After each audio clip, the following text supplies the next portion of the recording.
Hello, everybody, and welcome to tonight's episode of Talking Elite. I am your host.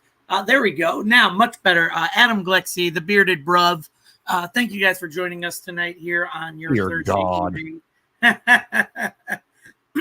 Sorry, I'm coughing up a lung here. Thank you guys for joining us here tonight. Bit of a change of a schedule. Our show tonight was supposed to feature an interview with Victoria, or Tara, however you want to remember her from her wrestling days. She had something come up, so we had to reschedule that for next week. So she will be back on here next week. But tonight, last minute change, so we figured, hey, you know what? I haven't done one of these in a while, if not at all. So we're going to be doing our weekly review of everything in pro wrestling, every promotion that we can talk about, every event that happened, every single thing going on with certain wrestlers going to certain places, titles, all that stuff. So we'll be talking about that. We're also going to be just shooting the hay tonight. So we'll just be chit-chatting. You guys can comment in the comments and, leave us some love in there. So before we start tonight, let me introduce to you guys joining me tonight. Always pleasure having him around because he's great stories and he's a great conversationist, and always love having talks with him. Mr. Jason, how you doing, Jason? Let me talk to you. Yeah. Yeah. I told you.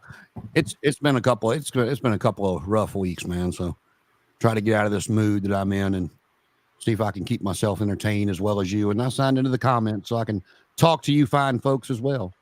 Absolutely. And, like I said, you guys can always leave your comments in there. Follow us everywhere that you can on Facebook, Twitter, Instagram, YouTube, Twitch. Did I say Twitch? Twitch. So we're everywhere. So yeah, tweet us. I believe we're on. We still have shows on Spotify, so you guys can always listen to shows on there. So, but yeah. So as always, always like to start off our Thursday show with if you have or have not caught up with it, just a catch up of what we thought last night of Dynamite. Jason, I'm thinking it was.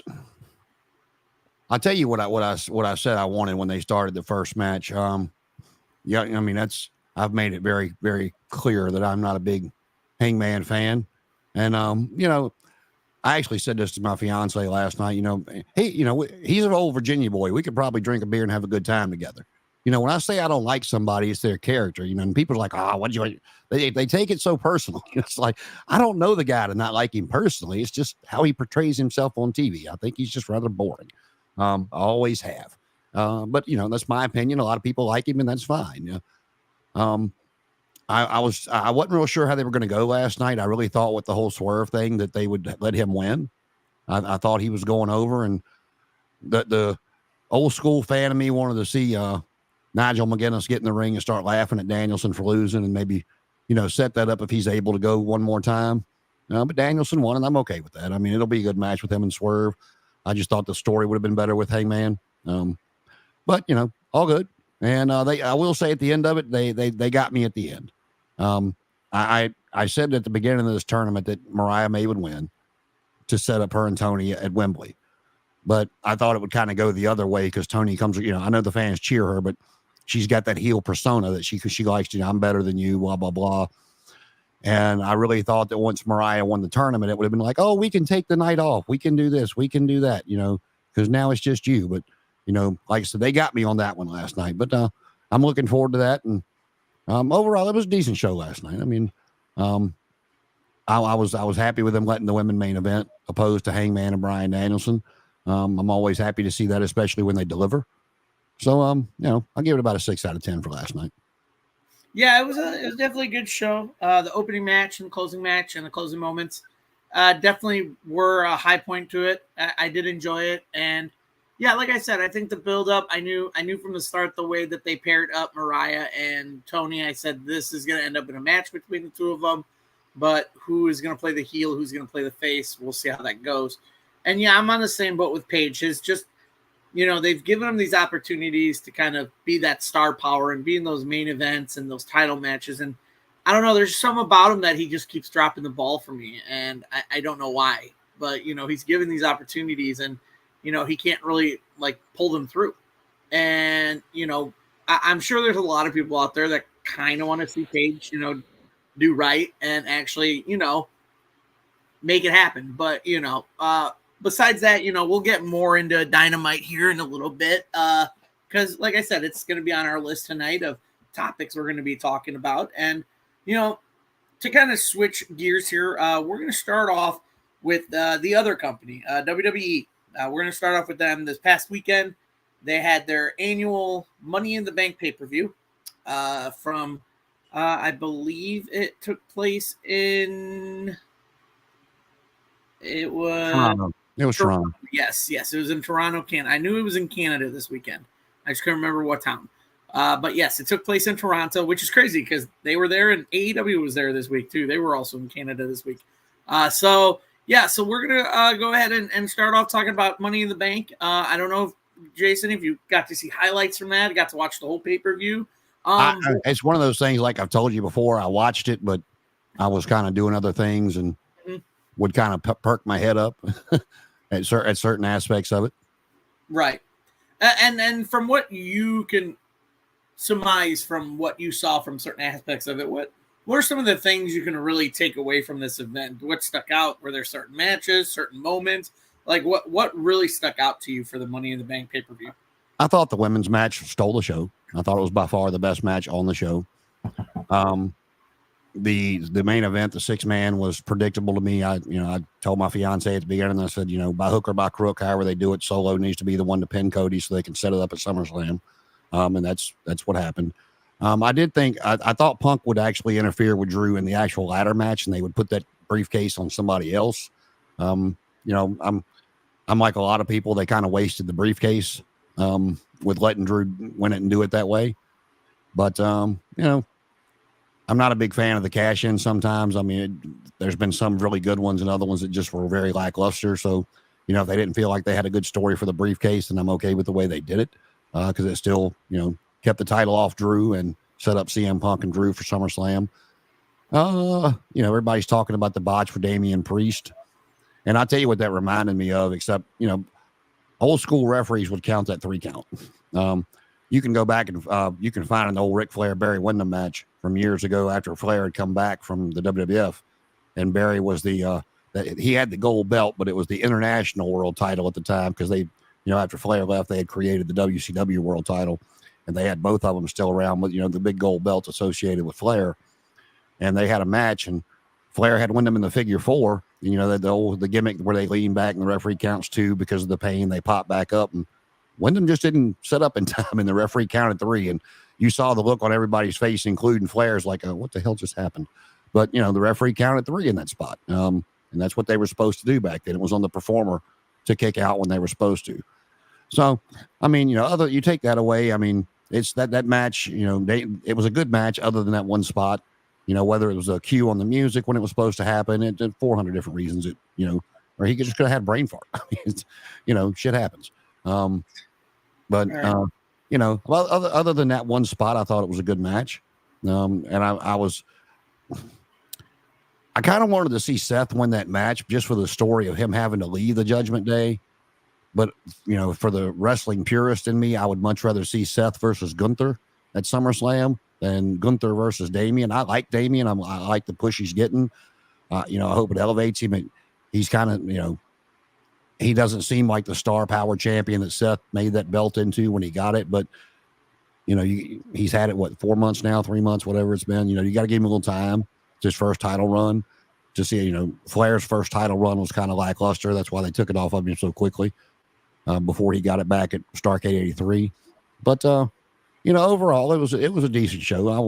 I'm sure we'll get to this here in a second, but I thought Heat Wave was a better show overall, personally. I enjoyed Heat Wave better. But now, Money in the Bank, I've seen better, I've seen worse.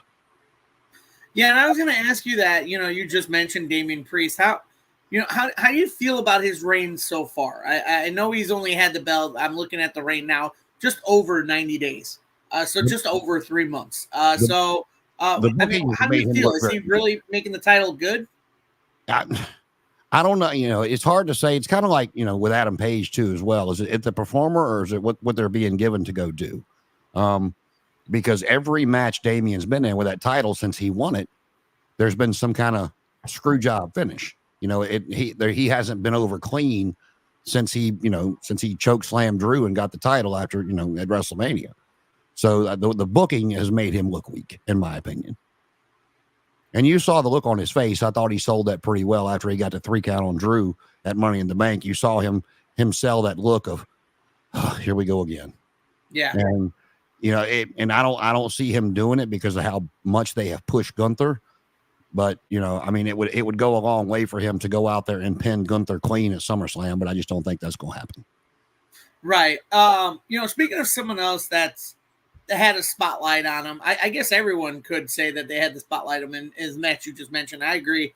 The women's Money in the Bank match was by far the best match on the card. I love, going back and rewatching it. Some of the spots that Zoe Stark had, and yeah, no, Tiffy time.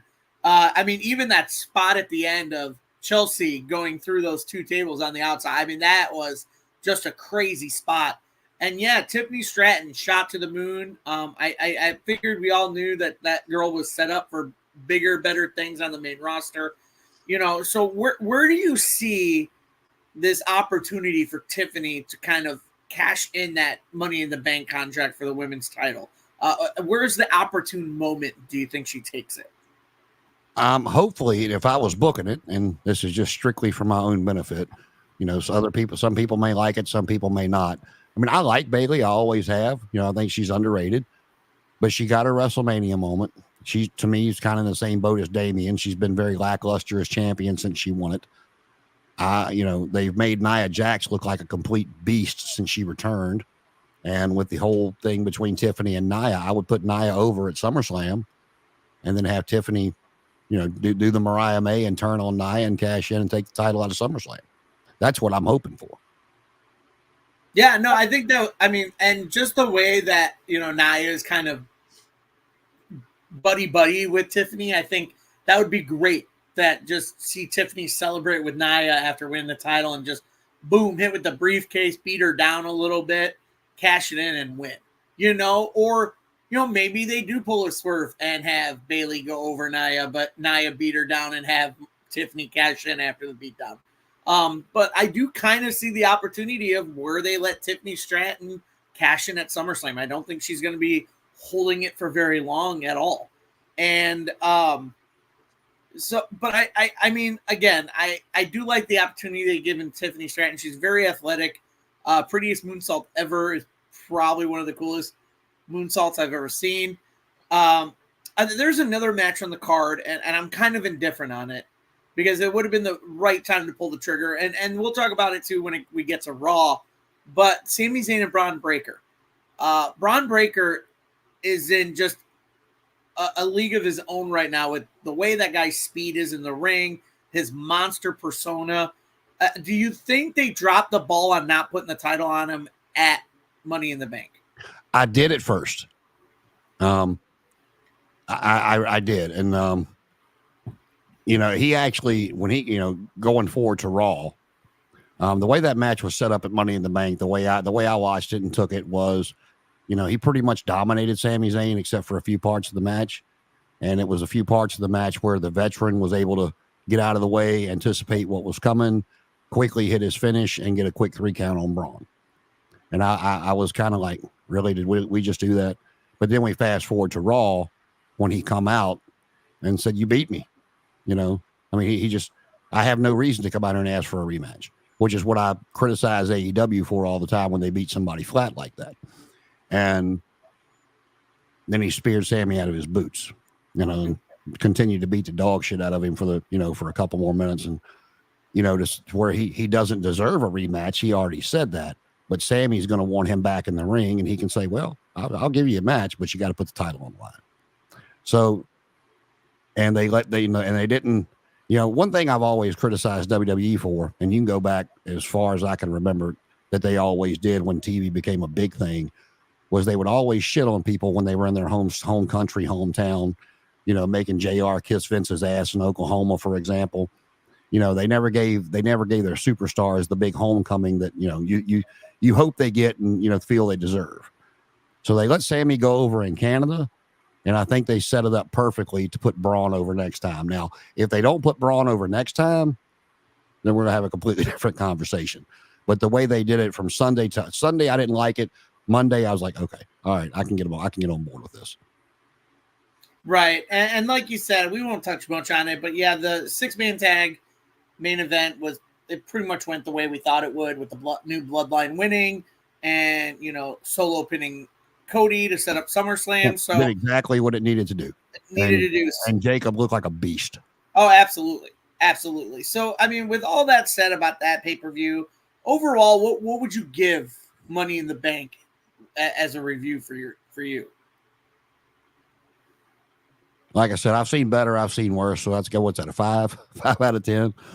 I mean, it was okay. I mean, like I said, again, kudos to the women because they stole the show. Chelsea going through those tables, the some of the stuff Zoe was doing, and then Tiffy time at the end, which is exactly the way it should have went with the rest of the cast in that ring. But yeah, I give it a 5 out of 10. Yeah, no, I mean, I thought it was okay.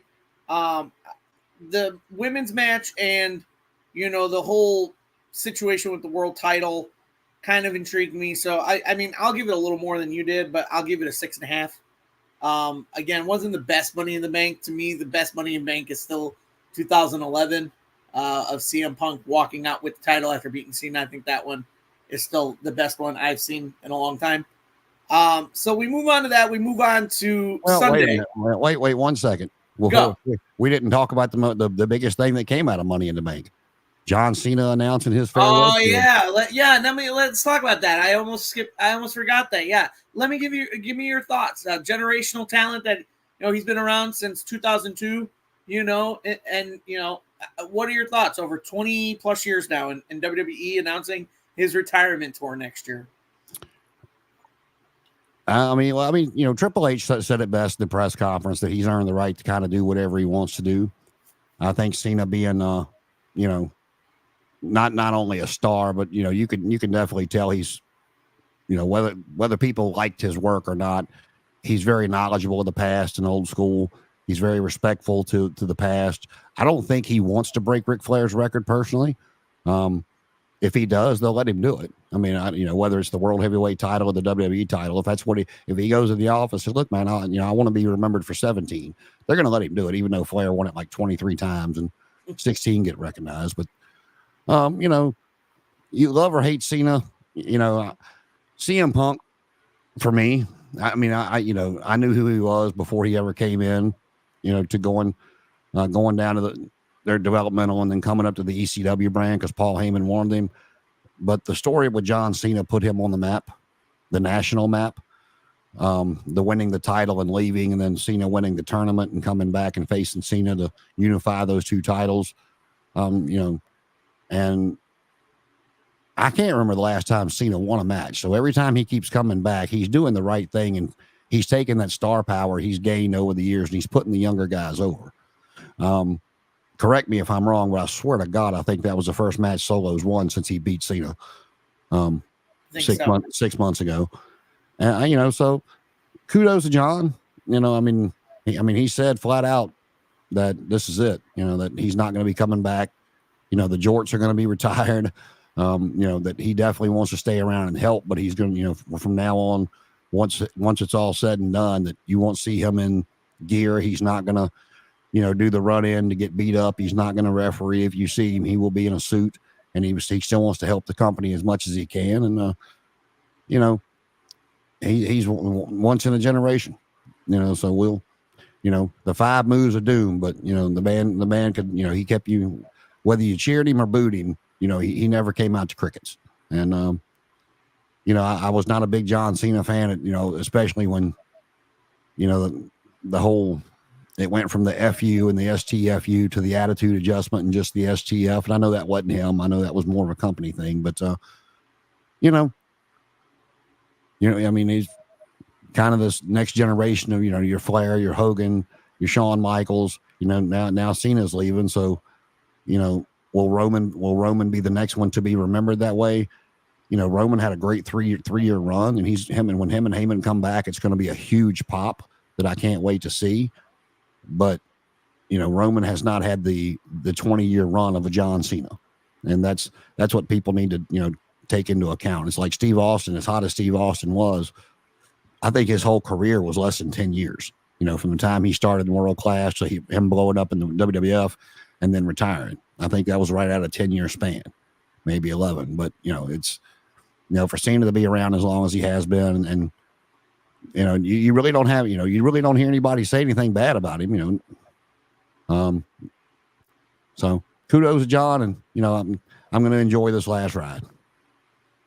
Yeah, I mean, I couldn't have said it better. I mean, the man has had the longevity in the business, and he's had a lot of good matches against a lot of big names and up and coming names, and he's gotten a lot of scuff for the proverbial buried shovel of the younger talent, and not giving them a chance, and which is not true. I mean, you think back to his feud with Kevin Owens when Kevin was the NXT champion, and they were feuding with each other, first for the U.S. title and just to get in general, and he, he won the first match, but then he put Kevin over the next.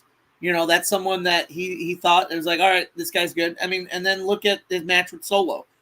Younger talent, John knows the business. I'm put him over. I don't have to win this match. He didn't just put him over. He let Solo just whoop his ass. Well, you think about back too is the SummerSlam match with Brock. Now, granted, Brock was already an established name, but that SummerSlam match he had with him for the WWE World Title, Brock just destroyed him with like 20 suplexes, like 3 F5s. And he just destroyed Cena. But Cena understands the business. I think he left a good legacy, like you said. Whether you love or hated him as a character, the man left an imprint, and now he's doing it in Hollywood and on television. So I think it's good. I think it's a good time to be like, look, he's got other ventures, and like you said, if he wants to come back to WWE and maybe a suit and do something else other than be in the ring, for a fact TKO will be like, yeah, sure, we'll find something for you. Hell, if The Rock can come back and become a stake owner in the company, Cena can probably do the same and do something with it. So that's just what he had said at the press conference. That was one of the questions that he got at the media scrum was, what did he plan on having anything to do with the company after he was done?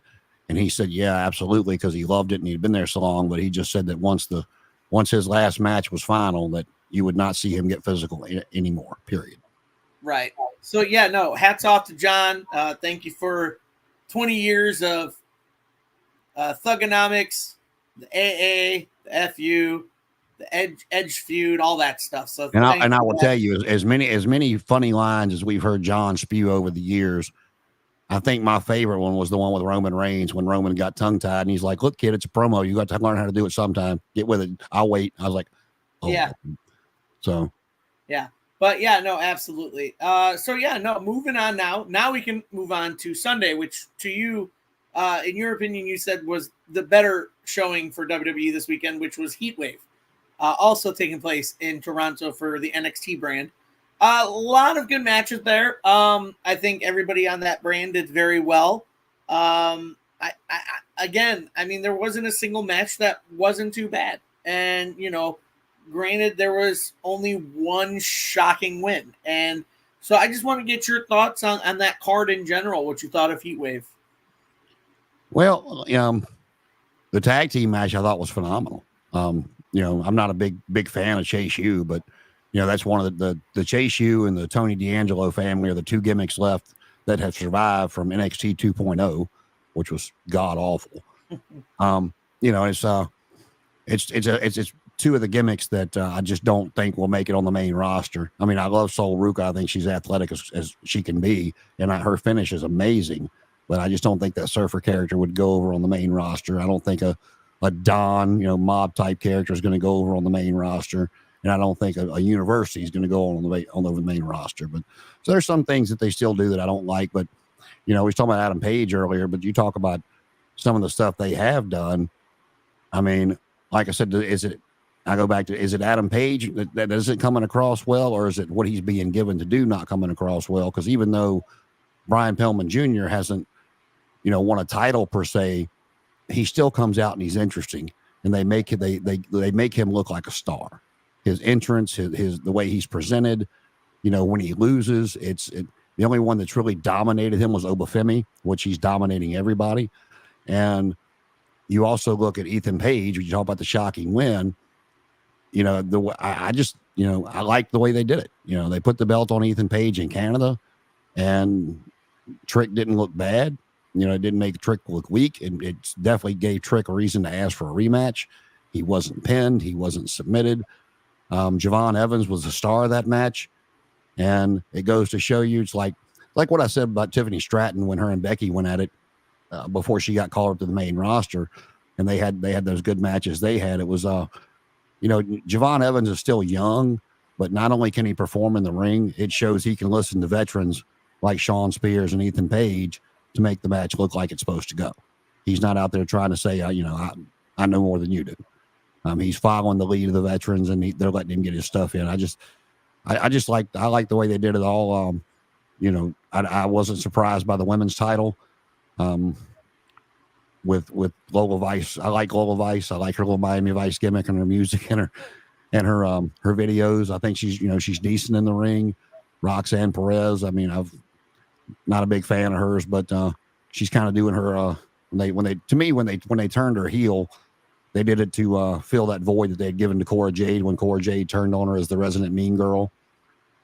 But I think Jelena is being set up to come in and do that. Maybe Stephanie Vacour now, but that was just a match to get Roxanne to maybe Jelena now. But we'll see. But like I said, I just thought overall the quality of the matches to me were just better, and I like the way they did the title change because Ethan Page is a great heel.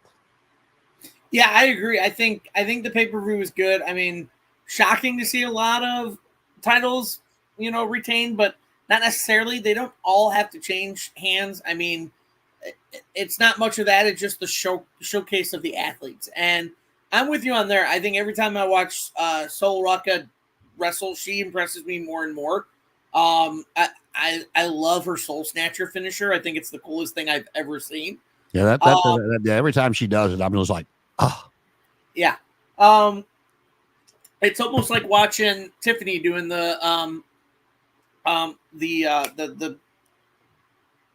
prettiest insult ever. Yeah, it's like watching her do that. It's just flawless. It's like flow. And so I'd love to be in the AEW locker room just to have NXT up. Well, not NXT, but Tiffany up and poke Daniels and go, "Hey, man, yours didn't look like that."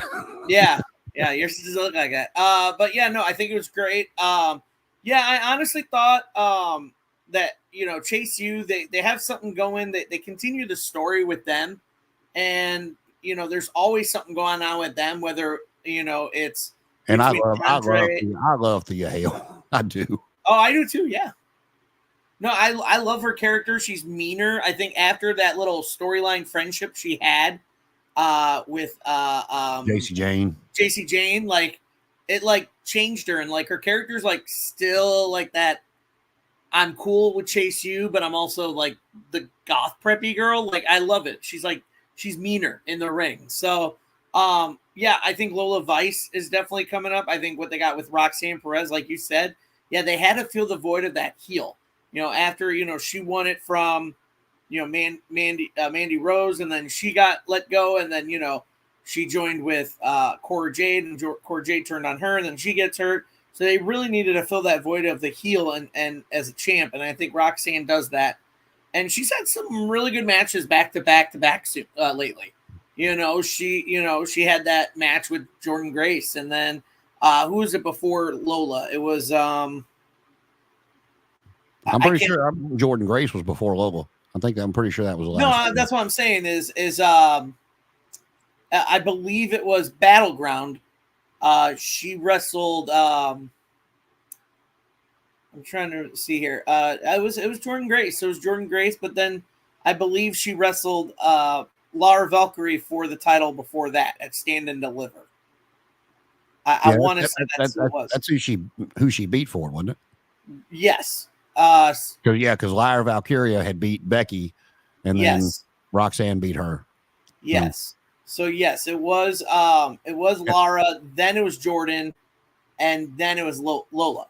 So I'm drawing a blank, but because I can't remember who the women were in the NXT North American title match, but they put on a good match too. Oh, absolutely. Yeah. that was a great match too. But yeah, the card for Heatwave wasn't bad. I could have done without the storyline of Wes Lee going after the title again, which is interesting. I mean, maybe now there's a change in it. I don't know.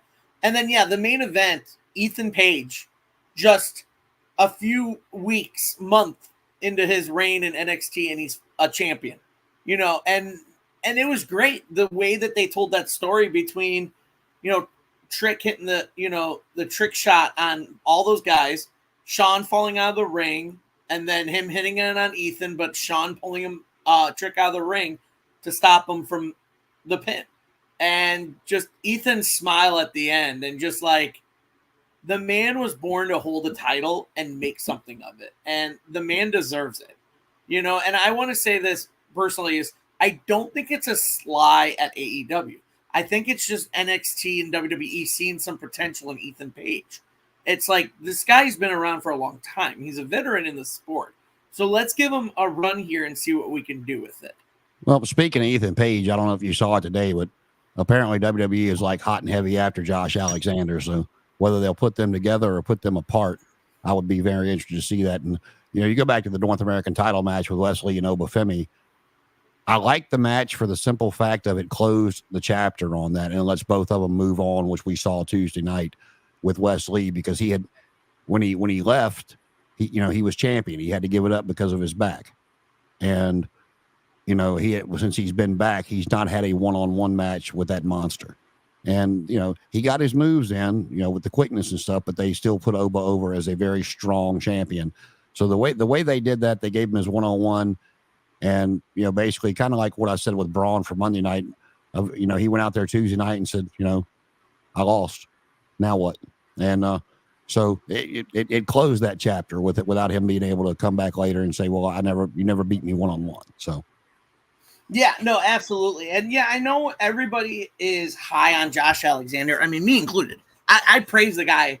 I mean, I believe I had the conversation with Matt on Tuesday for Canada's show about, the working relationship between TNA and WWE, and, someone that you would love to see is Josh Alexander, because I loved the North back when, Josh and Ethan were the North on TNA. Yeah, I told you with that working relationship with TNA and AEW, I was so pissed that we never got at least one FTR North match. So exactly. And so, yeah, no, I think that's a perfect opportunity. I want to also get your thoughts on this. It's someone that I enjoy, and maybe the WWE NXT crowd, maybe they're still getting used to him. Maybe they are familiar with him. But Joe Hendry, I want to get your take on Joe Hendry and this fandom that everybody has with the guy. I could not get that damn song out of my head. And no, I mean, this is going to sound like a knock on him, but it's not. I mean, to me, if you watch him in the ring, if you let's take out everything else from around him, just him personally in the ring, he used a choke slam to beat Shawn Spears the other night. But God bless the guy for getting over like this, man. I mean, if I tell you what it reminds me of, and this will take you back, when they fired Matt Hardy because of the whole Edge lead of Matt Hardy thing. And then when the internet was first starting to become, relevant in the wrestling business, and Matt Hardy did that whole online swell to get that online support, where they really didn't have any choice but to rehire him and to let that feud go forward, because that's what they're, the fans chanting, "We want Matt" during Edge's matches, and he hadn't re-signed yet. The signs of "We want Matt."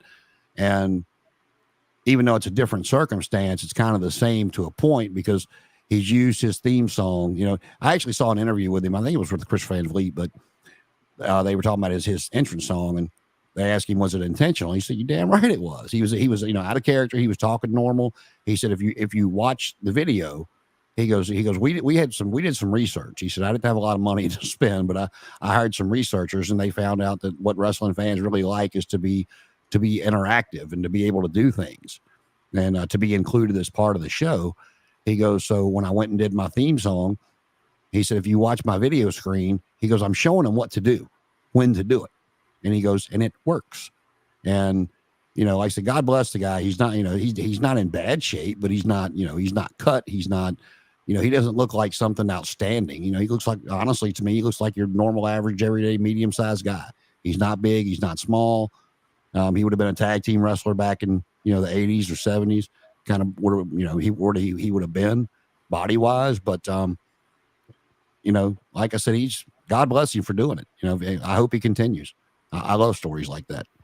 Yeah, and I think a lot of people don't know this, but I mean, Hendry has a black belt in judo. He's got a background in freestyle wrestling. Like, he's done amateur wrestling.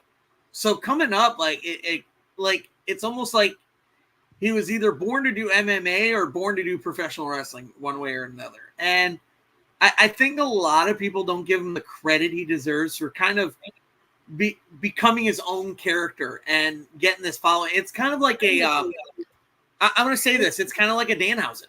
Danhausen got his following just on his own. He wasn't big on any company. Like, no company was promoting. He did his own thing, and he got a fan base around him. I think that's what's going on with Joe Hendry, is that the man just knows how to play to a crowd, and his persona just works with what he's doing. Well, and one thing I'll tell you too, that I don't know if it's on the same, like, kind of go back to Matt Hardy, like the Hardys did in TNA when the whole broken gimmick, when they started doing that and getting the swell they got by doing their own thing. And, for anybody out there, like Matt Cardona, he's another one that, even though he hasn't been re-signed with a big company, he's made a couple of appearances on AEW, but, when he was released as Zack Ryder, his online persona has gained him a lot of traction. And even though he hasn't re-signed with a big company, he's making money and it's kept him busy every weekend. So it just goes to show you, if you put some effort into it, you never know where you can land. Yeah, no, I agree. So overall, what would you give Heatwave on Sunday? Since you said it was probably the better PLE of the two. Give it an 8 out of 10. Yeah, I mean, I'm there with you. I will probably give it a probably about a 7.5, 8 out of 10. I think you had some good matches. It just goes to show the good development they're making down there at NXT and the working relationship they have with TNA and all that stuff. So, but yeah, no, great show on Sunday. So now we move to Monday Night Raw. It was a decent Raw. I think you had some good moments, and then you had some not some good moments. I would say almost like follow-ups to Money in the Bank that really didn't need to be there. But I'll get that in a second. Right now, I just want to get your views and your opinions of what you thought of Monday Night Raw. God, I'm trying to think, because I've told you before. It's why I don't do live reactions with you guys, because, man, 3 hours is just bad for my attention span. To sit there and try to pay attention and not get up and multitask when there's something going on that I don't like. Like I said, I already told you how I felt about Sammy and Braun. Like I said, I wasn't real thrilled with how they did it Saturday, but then the follow-up they did Monday, I was like, okay, I can get with this. Because, Sammy went over in Toronto, and now they can put Braun over somewhere else, as long as they do it that way. I was glad to see that in the back that Damian told Seth to throw out the gentleman's agreement that once he was done with Gunther, he could come, he'd give him another match if he wanted. That's pushing more towards Damian turning babyface. I think they wasted the Rhea Ripley return the way they did it. Because you can see the turn happening with Dom and Finn, especially, with thanking Liv for helping them win the tag titles a couple of weeks back, saying, telling Damian he was the problem, that she was actually helping out. So you see all that happening. I mentioned, I'm very glued to what they're doing with the Wyatt family. And the thing is, and I don't know if you've noticed it or not, but people online are calling him Bo Dallas. They have not said that name yet. They have not, even though we know it since they started the vignettes, and now they finally acknowledge that he's the one behind the Uncle Howdy mask. They have not said the name Bo Dallas, and I hope they don't, unless they let him cut one of his promos or where, y'all wanted me to be Bo Dallas. You wanted me to be a comedy act. I'm going to show you what comedy's about, and Bo Dallas is dead. Now, I don't care if they call him Taylor Rotunda. I don't care if they call him Taylor Wyatt, but it needs to be something other than Bo Dallas, in my opinion. I agree. I think that VHS tape on Monday was so good because they finally revealed, all the people that were basically the ones behind the mask, and they were doing the flashes. I mean, it was a good 3.5 minute vignette VHS like they've been doing. And like I said, I was, really hoping the way that they were playing that out was how Uncle Howdy was kind of being therapist to Taylor. I was hoping he would do that weekly, where Uncle Howdy sits with every single one of those members and just talk to them about like everything in their life. And so, but I did like the fact that the final thing he says is, do you think we're sick? Then yes, sick will be. And I thought that was great.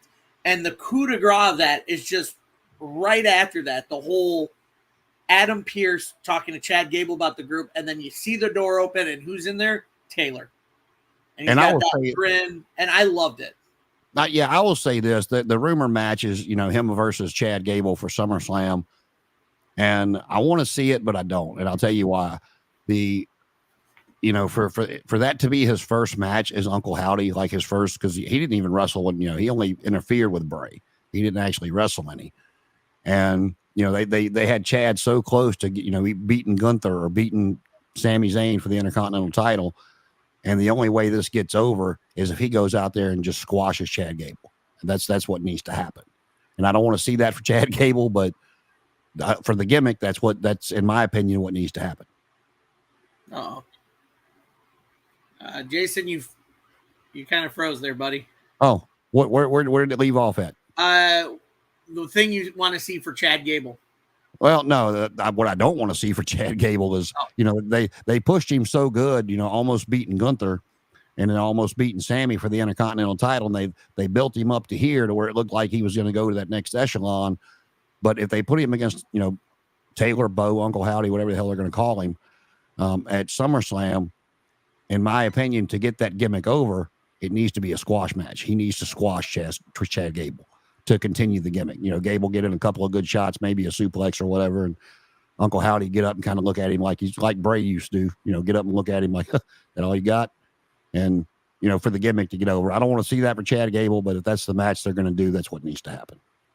I mean, it's almost like what they did with Bray and LA Knight at the Royal Rumble in that ridiculous blackout whatever match they had.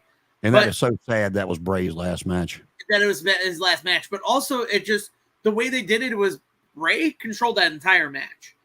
There was a few spots where LA got a little bit of offense in, but it was mostly Bray controlling that entire match. I think that's what really needs to be done at SummerSlam if they do go that route of Taylor versus Chad Gable.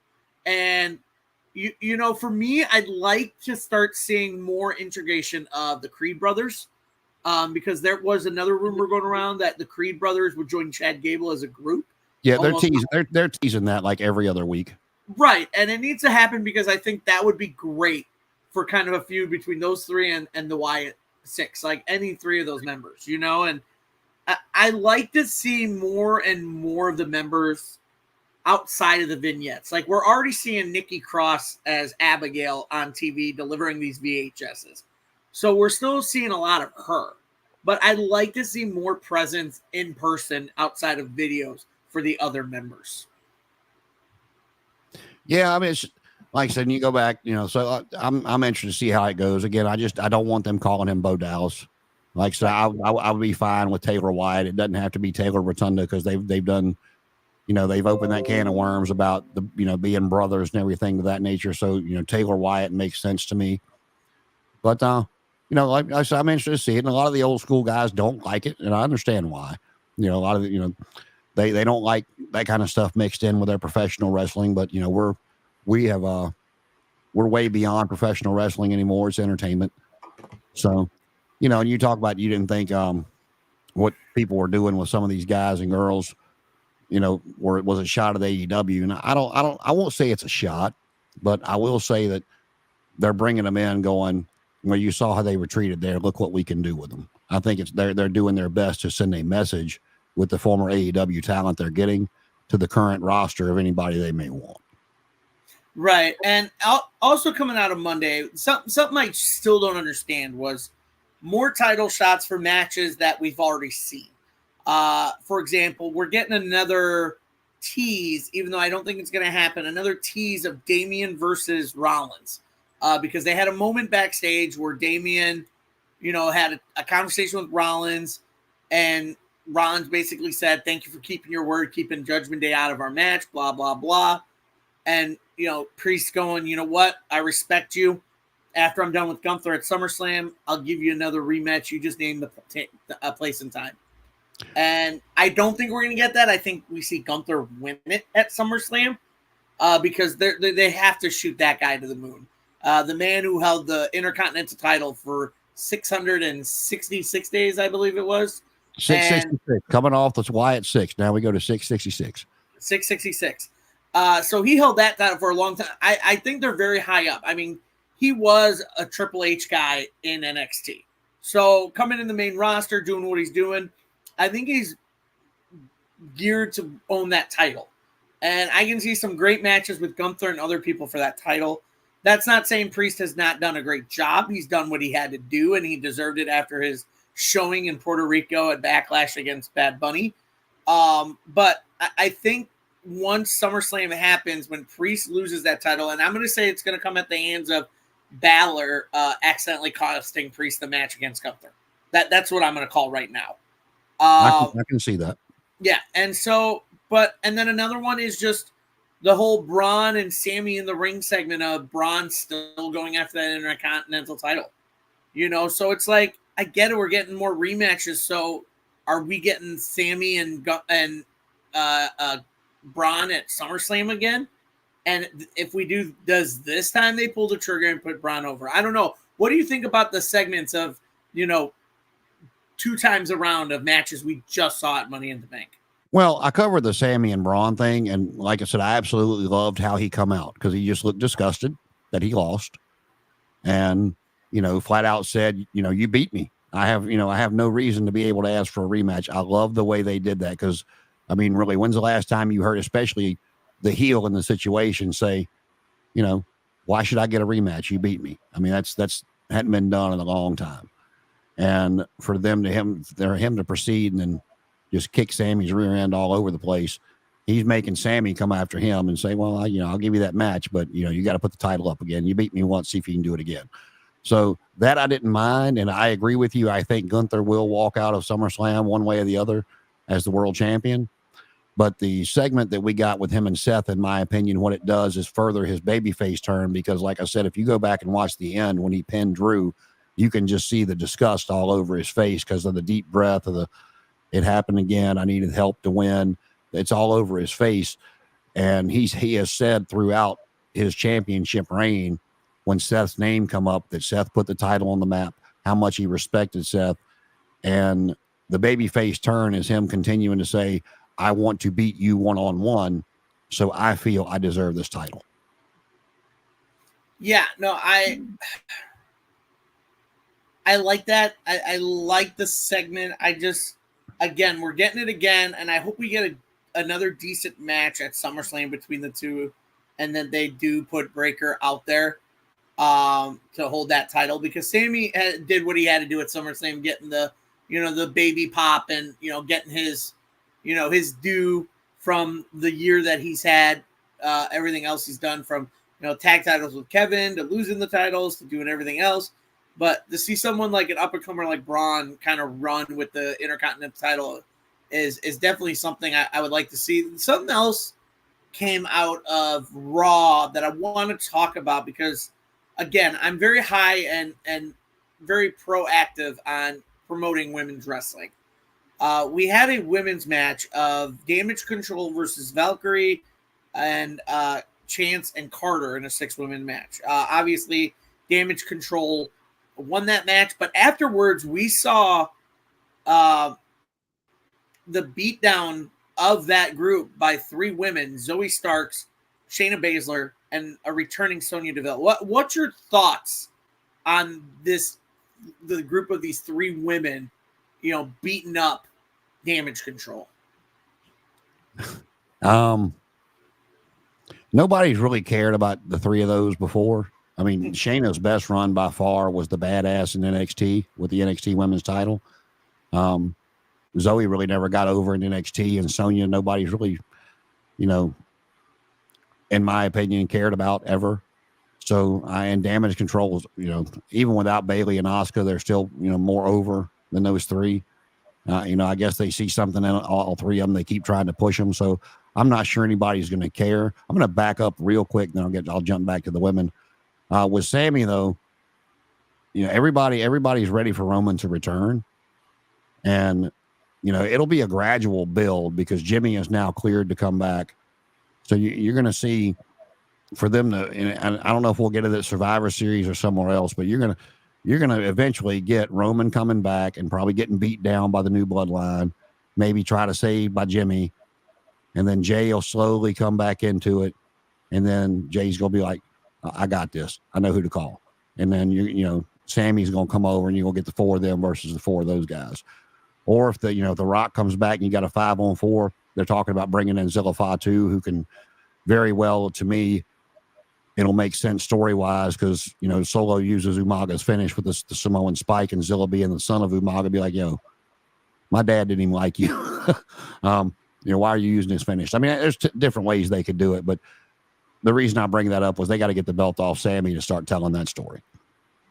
So, in my opinion, but with the women, with Asuka and Bailey being away from the group, I don't really care about Damage Control anymore either.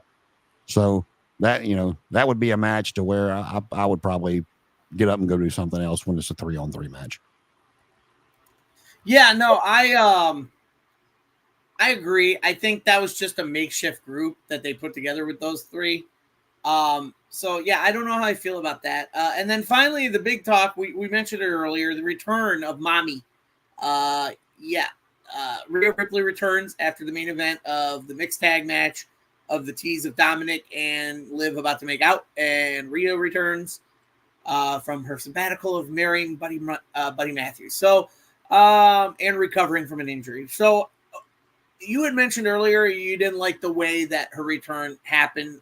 Can you kind of delve in more into why you think it wasn't a good run of a return? I think they wasted it. I mean, now it got a pop, don't get me wrong, and everybody's talking. I think the storyline will still continue to move forward and be interesting.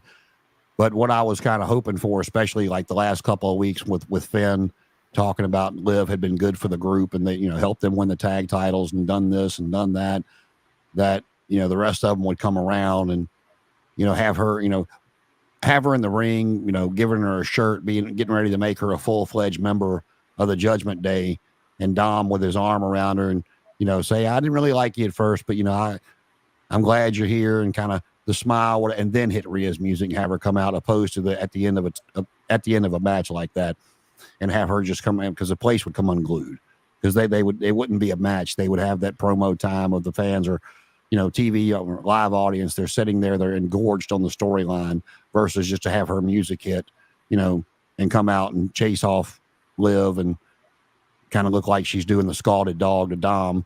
She could actually get the mic and, you're going to replace me with this, really? And however they wanted her to word it, I just think her return could have been done better. I agree. I think it got the pop that it needed, and I think people were happy to see her back.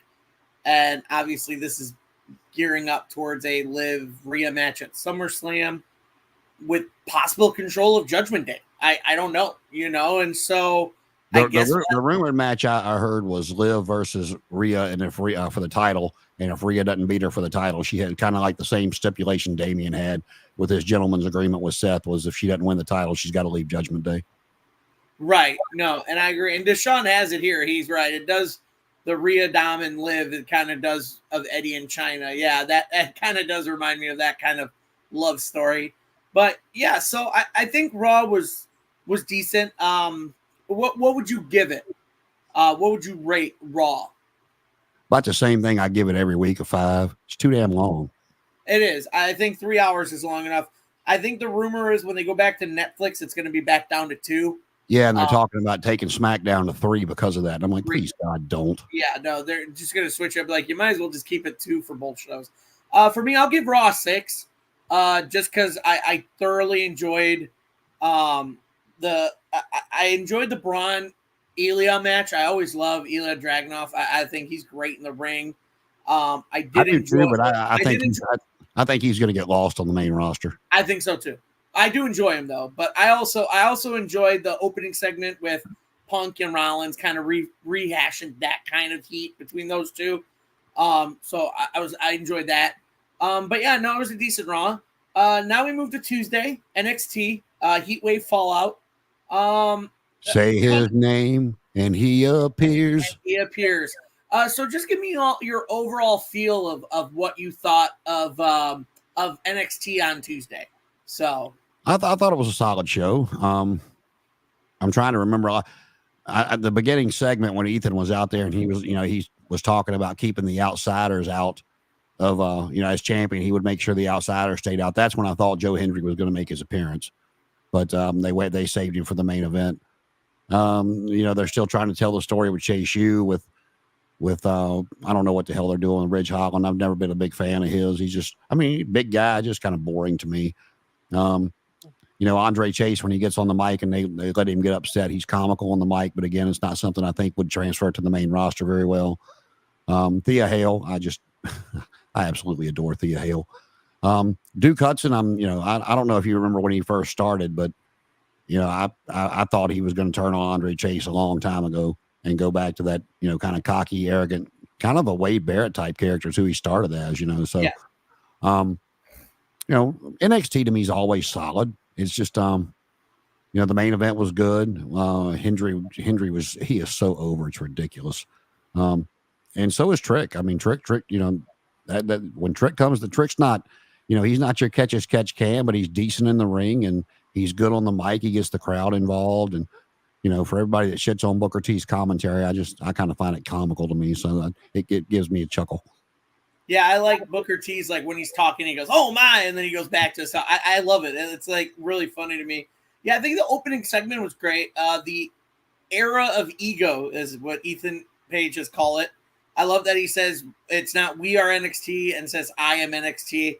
You had that little thing in the ring with those 4 guys from the match saying, like Sean saying, "If it wasn't for me, you wouldn't be champion." Javon is just like, "Bro, I was this close to winning because I showed up," and he did. He had a great outing in that match, and so you had some decent matches on NXT. I still can't believe Ariana Grace is Santino Marella's daughter. Still can't believe that. But that's another gimmick that won't go on the main roster. Exactly. But she had that match with Carmen Petrovic. Then you had, Lexis King against Tony D'Angelo for the Heritage Cup, which I think was the best match of the night. Absolutely. I think both those guys in the ring, great stuff. I think Brian Pillman Jr. has translated so well over to WWE with this new character, and I think he's really making it his own, and I thoroughly enjoy it. Well, I told you when they first brought him over, the one thing that I like that they're doing now that, being assholes gone, that he never did was bringing people over. And yeah, they changed his name, but they acknowledged who he was and let him tell a story on why he was changing his name. And I think that went a long way instead of people just going, yeah, we know who this guy is, and then pretending that we don't, so that kind of stuff that they've done that way, I really have enjoyed. Yeah, no, I agree. And honestly, Gallus as a team actually impresses me too.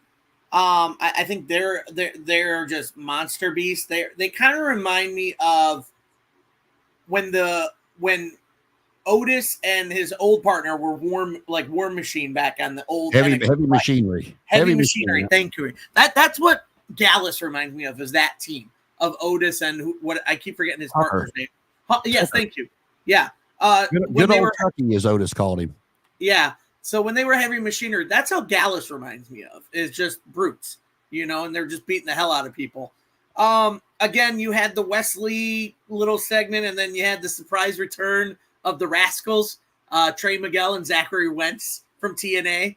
I think, and that's the weird part, is because if you are a fan of TNA and you know who the Rascals were in that group that those three had, then you popped. But for the most part, I noticed a few in the crowd were like, we don't know who they are, so, but I did thought it was cool. And then, again, Thea Hale is always impresses me. I love her stuff. And then obviously, you had, another tag match, and then you had the, another women's match, and then the main event of the tag match with Trick Williams and Joe Hendry.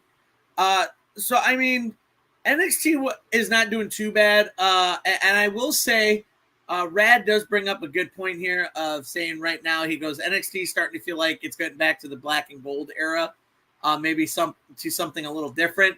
For me, I do feel like it's got remnants of the black and gold era, but it's its own entity right now. I mean, what would you think of that comment? No, I agree. But like I said, one of the things that, and I didn't address this one, but one of the segments they showed, because Rad put in there about he likes Charlie Dempsey. It was publicized online that Damon Kemp's contract expired, and they did not renew it. He wasn't released. They just didn't renew his contract. But there was a segment with what the hell do they call them? The No Quarter Catch Crew. And it showed them putting somebody in trunk saying, "We don't accept mistakes," which, it's not just pretending he didn't exist. He didn't, they just went on about their business, and, but it's addressing his absence, that he's gone, kind of the same way they did with, oh my God, what's his name? Drew, no, not Drew, but Drew Gulak. I forgot exactly what kind of segment they did. It was with the D'Angelo family. That's how that whole feud got started with them. They had paid them to get rid of their problem in Drew Gulak. So they addressed them being gone instead of just acting like they never existed. So I enjoy the little stuff like that. It's the little nuances that I like. Yeah, no, I totally agree. And again, I think I was the only one that during that night when the Rascals came out, I was like, hey. Well, no, cool. Them coming out, nostalgic for me. Yeah, I was coming back around to that. It's like, I like that segment for the same reason I didn't mind the Sammy Braun segment on Raw, is they let Wesley come out and admit that he got his ass whooped. Things didn't go the way he wanted them to, and now he just didn't know what he was going to do. Now, was he talking retirement? Maybe, who knows? But he addressed the fact that, he thought he was going to get his title back, and things didn't go his way, and now he wasn't sure what to do. He wasn't out there going, I need another match, and this, that, and the other, like you've heard in wrestling for umpteen years. I got beat flat on my back, but give me another match. We didn't see that. And then with them coming out to the old MSK music and talking and bringing up memories and the hug, it was just, it got away from Obafemi and the North American title, and it gives him new direction. And now we've got a 6-man set up with the Rascals versus Gallus. Yeah, no, I enjoy that. And we'll touch on this too, that Rad had just commented about Julia, Stephanie, and Motor City Machine Gun supposed to be coming over, getting rid of a few people to bring people in like that. Do you think they're getting rid of people to bring those people in, or is the working relationship so good they don't have to get rid of anyone and just have those people have MCMG come over? I think they're making so much money. I think they're just like Drew Gulak. That was they let his contract expire because of the Ronda Rousey crap. Whether they don't want that kind of stain or whatever, especially with the whole Vince McMahon stuff going around, being something sexual. They just took him off TV and let his contract expire. They're making so much money right now. I don't think they're getting rid of people for a money issue. I just, I like Damon Kemp. He was there for a few years, and I think they've just, reached a point with certain people that it's like, all right, well, we've tried it, we've done this, because Damon Kemp had the babyface run at first with his amateur wrestling background, and I think there's so many talented individuals out there right now that when somebody's contract, I think Triple H and Shawn Michaels and other creative heads in the back, when they get a contract that's coming up for expiration, on some of those underneath guys like that. It's like, well, we've done X, Y, Z with them. Do you feel we can move forward with them and they can improve? And if not, then they're not releasing them like Vince used to do. They're just letting their contract expire. So I think there's more thought going into it, and I don't think it's a money issue. I agree. And yeah, I think the working relationship is actually part of the phrase, working out well. And so I don't think it comes down to, well, we need to make space to have these people come over. No, the relationship's so good, you could just have that relationship. I mean, we look at something like Jordan Grace coming over, during the Royal Rumble and then coming back in NXT. We have the Rascals showing back up. Joe Hendry is showing up. That working relationship that AEW had with TNA for a while that let it slip away, basically, is working out stronger now with WWE and TNA. And it's also helping TNA get their starters noticed, and maybe have people watching NXT going, oh, maybe I should check out TNA now.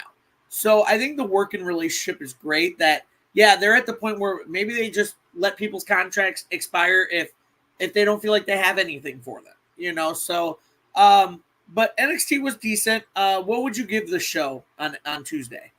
7. 7. I would probably be agreeing with you. I think it would be a 7 for me as well. Obviously, the Joe Hendry thing is always great.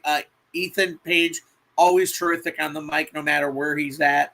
And, looking at some of these comments, going to Brad, could be a bit of both. They are wanting to sign Grace and Alexander next year as well. I don't think they're getting rid of people because of money, but more so to make room for people. And then he also says, I think a combination of getting TNA guys and signing people like Ethan Page and Shawn Spears, plus signing the women and MCMG will go a long way. Yeah, I'll take it a little bit further with that. I think, for as much as they say they don't pay attention to AEW, they do. And a lot of the criticism that AEW gets all over the internet is, where's Wardlow? Where's this person? Where's that person? And I don't think they want to run into those same type of criticisms.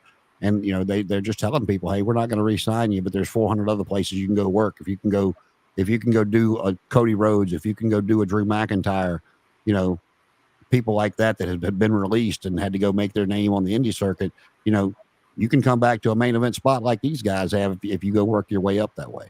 So, like I said, I think it's a combination of a lot of different things, but money not being one of them. Right. I totally agree. And now finally we get to what we start off the show with. We'll end with the show. AEW Dynamite last night. Big build up. Some finishers in the Owen Hart tournament for the men and women, and more of a build up towards Blood and Guts and All In at Wembley. So Jason, you have the mic. Your thoughts overall on Dynamite last night? Again, it was honestly for me, and this is not just an AEW thing. This is, for me nowadays, most of them are typical wrestling shows for me personally. There's stuff I like and stuff I don't. Like the Jericho Samoa Joe match was just why, it's like, why? The whole forklift, like as soon as they got to the back, I'm like, all right, where's Bill and Brian? Come on. There you are. It's just predictable, but they like I've said before, the stuff AEW does well, they do really well, but the stuff that's bad is really bad. There's not a lot of in between for me when it comes to AEW. It's one or the other. It's not. I never look at an AEW show or a match and go, it's like that was really good, but what the hell were you thinking over here? So again, I mean, it's what I say earlier. It was a 6 for me. I thought like I said, they really pulled me in with Mariah May and Toni Storm, because I told you at the beginning of the show I thought it was going to be the other way around.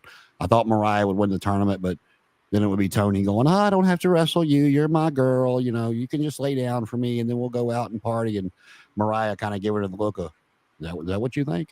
But they went a completely opposite direction with it. And then the end shot of Mariah leaning down and getting Toni's blood all over the side of her face. I was like, ooh, okay, we're doing it this way. All right. And again, Brian and Paige put on a good match. Like I said, I really thought Paige was going to win just because of the story with him and Swerve, but now they're going the other way with Swerve coming out and saying he wants to be on Team AEW, and Hangman going to the back and saying, okay, I'm in. So they're going that way with it, which kind of, I don't know if Brian will win the title or not, but it just tells me that we're going to get more Swerve and Paige, whether it's for the title or whether it's just one-on-one matches. Yeah. And before I leave my comment, I am going to respond to Deshaun here, saying AEW just needs to stop signing everyone who becomes available and use who they already have. Remember when TK said you can't sign everyone you think is good? I agree. And I think that's slowed down a little bit. I think Mercedes was literally the last one they just brought over. And I think with that, they're going to slow down a little bit, I hope, because now you got injuries to, Adam Copeland edge and all that stuff. So I think they need to slow down, utilize who they got right now, and I think that's what they're doing. But for me, I think it was a right move, and I discussed this with Matt on AEZ Canada on Tuesday. If anybody hadn't watched it yet, go watch that episode. We discuss a lot of good topics about it.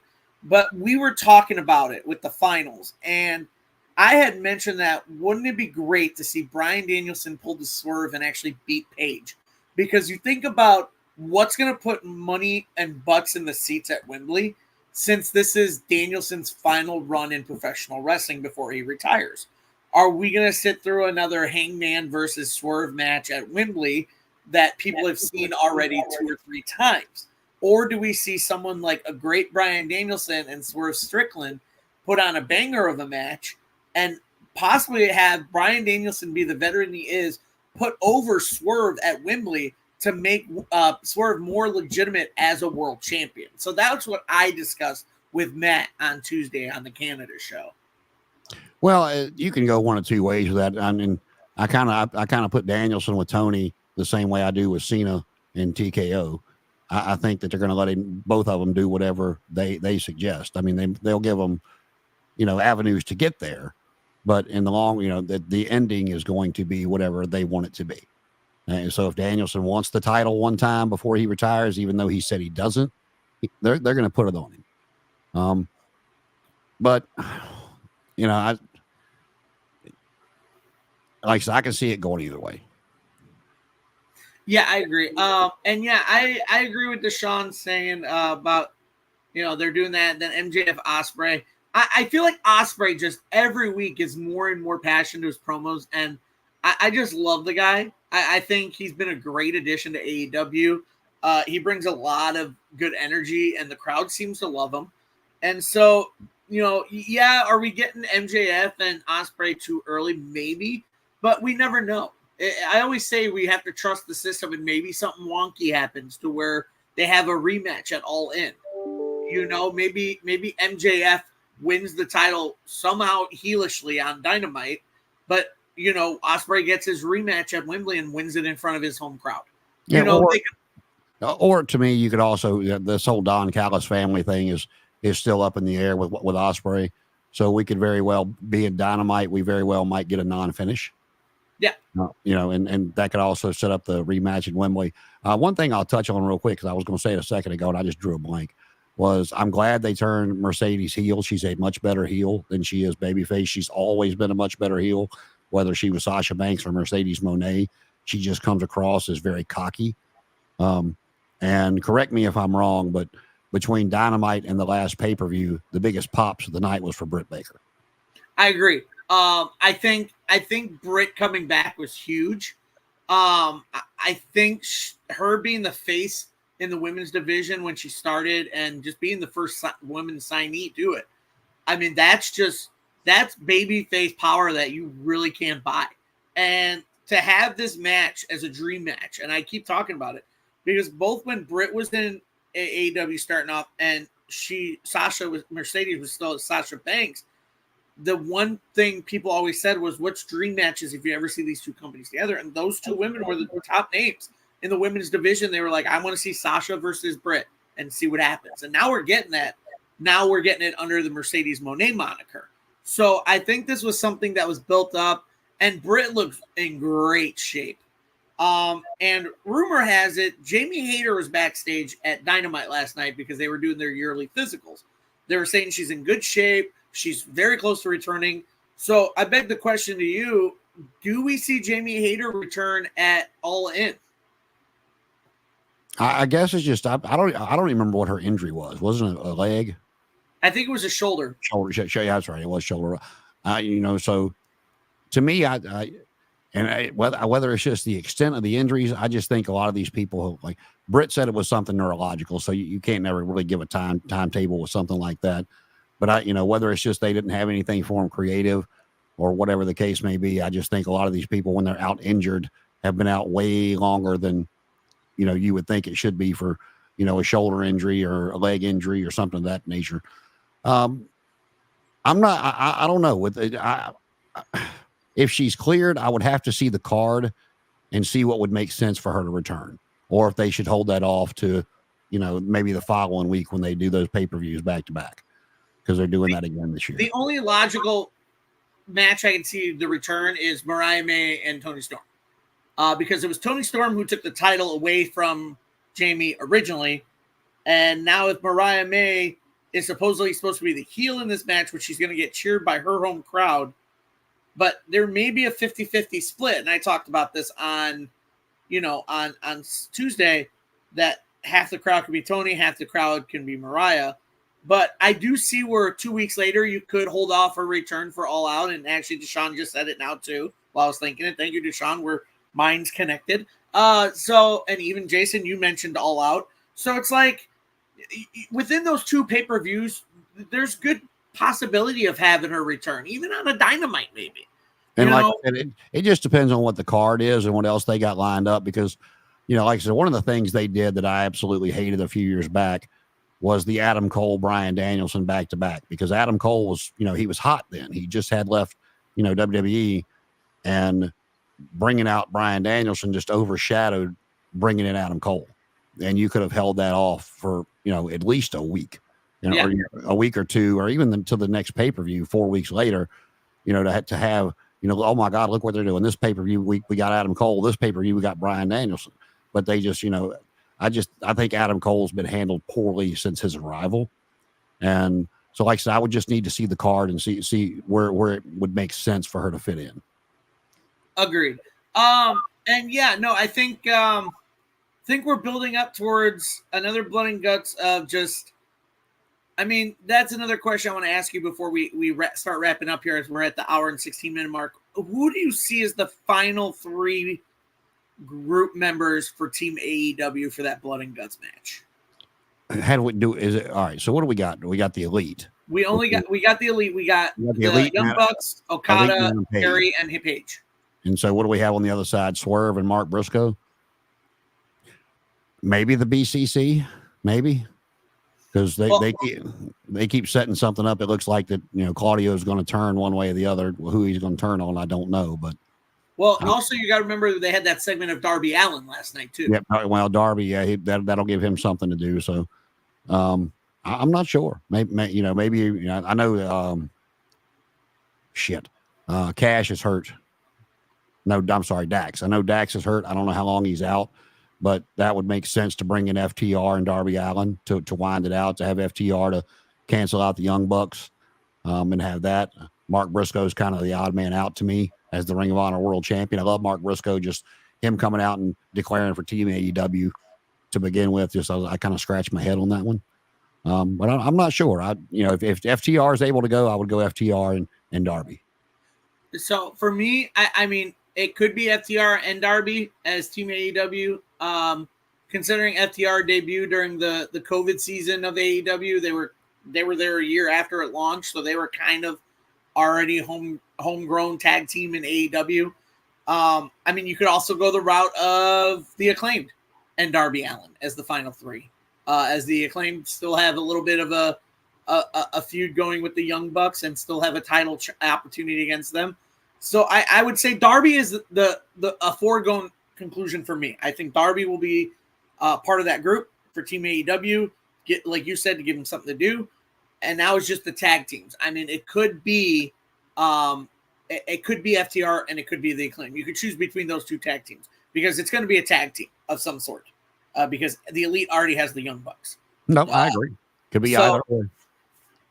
But yeah, no, I think Dynamite was okay last night. I don't know if you said in the beginning of the episode, but what would you give Dynamite last night? A 6. Again, I'll give it a 6.5, almost a 7, just because of that Mariah May turn that nobody saw coming. I would have given it an 8 if they'd have kept Jericho off. That's yeah. But also side before we start wrapping up here. I believe what I heard reading was the reason why they did that spot with Samoa Joe and Jericho was to write Joe off so he can go film season 2 of Twisted Metal. Yeah, okay. Which is smart because they're filming in Canada. They're filming in Toronto and they were already in Canada. So he's like, cool, written off. I'm just going to go over a Providence, So good luck to Joe. Hope season 2 filming goes great. I'm excited for when season 2 comes out because I thoroughly enjoyed season 1. I have not seen it yet. Watch it. It's great. So as we're wrapping up here, we'll kind of go the busted open route. As they always have, like I believe their Saturday show, they always do like the weekly winner or which show was your favorite of the week. Let's try it here. I'll ask you, Jason, what show this week of pro wrestling was your favorite? Probably NXT. Okay. Which one, the pay-per-view or the show on Tuesday? No, if I got I thought we were just going from Monday to now. Yeah. I'd say the pay-per-view. The pay-per-view. So you'll But say Heatwave. Yeah, but if we're going TV shows, I'd say their TV show as well. And I'll say this too, you know, I don't normally advocate for anybody to go one place or the other. And I don't know how Wardlow would do in WWE. I don't know what they would do with him. I think he's been very damaged on AEW TV, but I would love to see Thunder Rosa in WWE. Just the promotion the production that she gets at AEW would be 10 times more in WWE. And I like Thunder Rosa. I think they could do a lot with her. Yeah, I agree. A lot of people are saying Raw, some saying NXT. I'm going to go with you. I'm going to go with Heatwave. I think it was a really good pay-per-view. Very reminiscent. I will say Money in the Bank was close behind it just because of some of the stuff in the women's match. And Monday Night Raw was a little bit back there just because of the vignettes they've been having with the Wyatts. And little tidbit, I ordered my Wyatt 6 shirt. It should be getting to me sometime in the next week, and I'm very excited. So, but yeah, for me, I'll say NXT Heatwave by far was the show for me this week. I think it was very reminiscent of the Black and Gold days, but in its own entity. And I think really I think it's starting to become its own, and I thoroughly enjoy that. So looking forward to see what happens more. Did you watch any of the media scrums after Money in the Bank? I watched some highlights. I didn't watch the whole thing. My favorite, just because I was out of town. I was in Louisville all weekend, so that's how I followed Money in the Bank over the weekend, was just online. Yeah, my favorite part of it, I forgot what the exact question was, but it was something to do with about the time frame of the pay-per-view. And Triple H's answer was, he goes, we can't do that. He goes, those 6-hour pay-per-views just drive me crazy. And somebody said something. He's like, don't start that. He goes, I'm talking about our own. He goes, I was the main event at some of those 5 and 6 hour pay-per-views, sitting back there going, I'm going to go out to a dead audience because they're so tired. He goes, I'm talking about our own. Stop your shit. I got a kick out of that. Because of course they just assumed he was taking a shot at AEW, so. Oh yeah, absolutely. But yeah, no, good stuff tonight. I think we're both in greens that NXT did very well this week. Watch Sean Cook. Yeah. So it was a good weekend pro wrestling. A lot of things happening. Again, the whole story of Stephanie Vicor coming to NXT, and the prospect of her and Julia in the women's division there when they go to the CW. AEW building up a lot of their shows coming up with Blood and Guts and All In. Raw just giving us, some more storylines and a build towards SummerSlam. So I think overall pro wrestling was good this week. I mean, TNA got to shine with some of their stars on NXT. And so, yeah, I think the next coming weeks are going to be really good. And it is definitely a good time to be a pro wrestling fan for sure. And I will say this. I hope Punk and McIntyre at SummerSlam is not a one-off. The stuff with them two has been great on TV, the back and forth. So I'm hoping that we at least get one more match out of it so we can continue their stuff on TV. I agree. And yeah, no. And again, if you guys haven't yet, thank you guys for the comments. Great for everybody's show. Rad, Deshaun, Davis, Riley. Thank you guys for joining us in the comments. Thank you guys for commenting and following us. Again, we do plan on next week having Victoria, aka Tara, however you want to remember. She will be rescheduled for next Thursday. So next Thursday's episode, we will have the interview with Victoria. So make sure you guys tune into that. If you guys haven't already, check out our other episodes of shows. Tuesday's AEZ Canada with the great host Matt. One of these days, I'm going to join you for that at least once. Please join us. It's always only just me and Matt. It's just us two.